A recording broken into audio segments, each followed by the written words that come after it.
the Pi security settings and the SharePoint security settings are more or less completely separate. So you can create situations where you've got accounts that have mixed privileges. Let me give you an example. For example, if you've got a SharePoint administrative account, this would be something that within the context of SharePoint can do everything necessary, can create new sites, edit sites, etc. That Windows user may easily map through the Pi trust table to a Pi user who simply doesn't have permission to do some things, like for example look at certain financial data, or for example may not have permission to create data sets. So it doesn't necessarily follow that every SharePoint administrator is going to require Pi administrative privileges, and it really depends on how you decide to map that Windows user to a corresponding Pi user using the trust table. Another example would be if you've got a Pi admin user, that's a Pi user who within the context of Pi he can do just about everything he needs, but in fact you may have a Windows user who has very restricted access to SharePoint, and that Windows user happens to map to that Pi administrator Pi user. So just because that Windows user maps to a Pi admin user doesn't necessarily give him any more privileges than he had as a Windows user in SharePoint. So if he's got restricted access to certain portal pages, just because he has access to the Pi tags that are on that portal page doesn't mean he can get to that portal page. So it just really kind of underscores the fact that these are two completely separated security systems. Now here's a quick question I'd like to ask you, and if you'd like to pause the playback to try to answer. This is what we normally do in class. Here's a quick question. What is the purpose of an entry in the Pi trust table?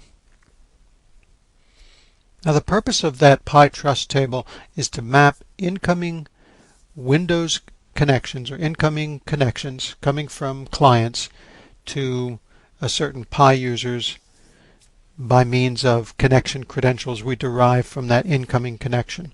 So if I can demonstrate, we'll go into the Pi System Management Tools, into the Trust table.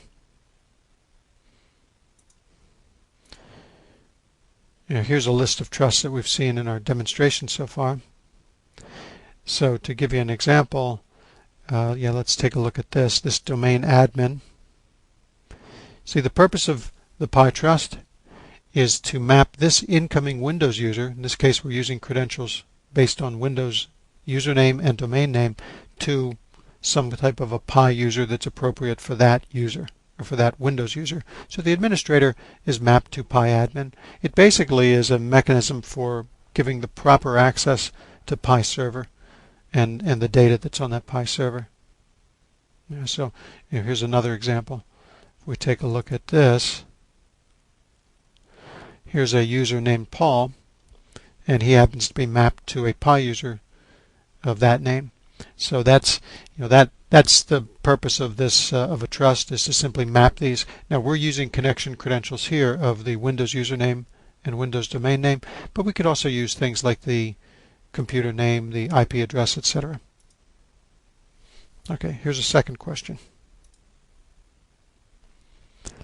Where is the process identity of the w3wp.exe process? That's the process that's associated with each running SharePoint application pool.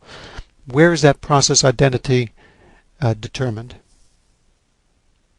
So again, the idea here is that every time you run SharePoint on an IIS machine, okay, that SharePoint application has an application pool to ensure that the different web-based applications don't conflict in their use of resources. So there's something called a concept called an application pool in IIS, and each application pool can be identified with a can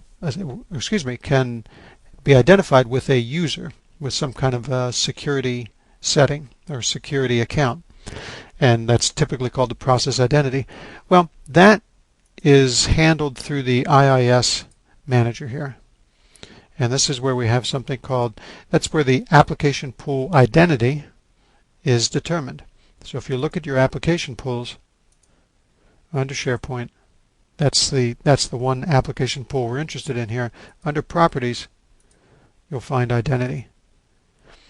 And that's where we would configure the user, the Windows user that's associated with that. Now we can also use these predefined security accounts, in which case we typically map that to we use a Windows, a Pi trust that's going to map to a machine instead of the specific user. So if we specify a user, we map to a user in the trust table. If we don't specify a user, we map to the machine.